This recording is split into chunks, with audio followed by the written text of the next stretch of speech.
السلام عليكم، ان شاء الله تكونوا بخير وعلى خير. الوصفه ديال اليوم غتكون واحد الوصفه اللي ساهله بزاف بزاف وسريعه. غادي نديرو مع بعضنا واحد الوصفه ديال القطيبات. هكذا انا درت هنا اللحم ديال العجل الابيض.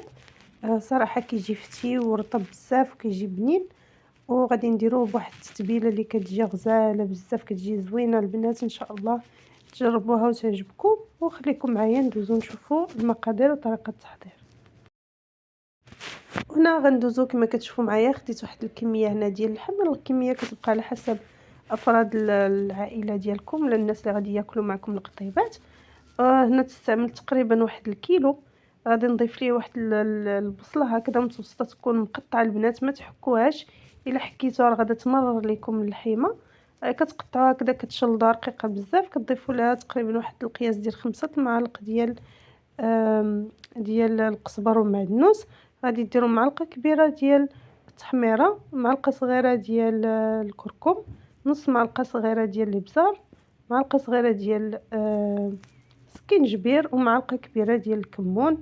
وغادي نضيفوا ليه هادشي كامل. غادي نضيفوا ليه الملح بطبيعه الحال على حسب الرغبه، على حسب الذوق. غادي نضيفوا ليه تقريبا واحد 6 معالق كبار ديال زيت الزيتون. من الاحسن تستعملوا زيت الزيتون. وهنا غادي نغطيو عليه وغادي نخليوه حتى يترقد مزيان مزيان. قد ما ترقد كيجينا بنين. يعني الا خليتوه درتوه حتى ليله كامله صراحه كيغادي يجيكم احسن. انا هنايا درتو تقريبا واحد الساعتين وخليته حتى ترقد مزيان مزيان. هنا غادي ندوز باش نديرو هكذا في قطيبات هكذا. انا درت هادو ديال العواد، رقدتهم قبل شويه في الماء باش ما يتحرقوش ليا هكذا في المقله. وغادي ندوز نعمرهم بدوك القطع ديال اللحم. القطع ديال اللحم البنات راه قطعته قطع متوسطين، ما هما صغار بزاف ما هما كبار بزاف، باش ما يهزوش ليا الطياب في المقله. وبطبيعه الحال بغيتو تعوضوا هاد اللحيمه هادي بالدجاج ولا لا داند ولا حتى الكفته تقدروا ديروها. يعني كتبقى هذه على حسب الرغبه ديال كل واحد. غير التتبيله الصراحه كتجي بنينه بزاف بزاف، غير جربوها. يعني التتبيله المعروفه ديالنا ديال اللي كنديروا بها هكذا، حتى قطيبات ديال الغلمي حتى هي كتجيبها بنينه. وغادي نسخن واحد المقله اللي كتكون ثقيله ثقيله. غنسخنها مزيان مزيان. غادي ندير لها واحد المسيحه ديال الزيت، وغادي ندوز نطيب فوق منها القطبان ديالي. كما كتشوفوا غير مجرد راه العافيه كتكون لتحت مجهده، فوق المتوسطه شويه، باش ما كينشفوش ليا دوك اللحيمه. كطيب وكتحمر، وفي نفس الوقت كتبقى محافظه لينا على داك العصير ديالها لداخل، وما كتجيناش نهائيا ناشفه. فانا كنأكد لكم انكم ما تنقصوش البوطه بزاف البنات. وغادي نكملوا بنفس الطريقه حتى تحمر ليا من جهه، وغادي نقلبها للجهه الاخرى.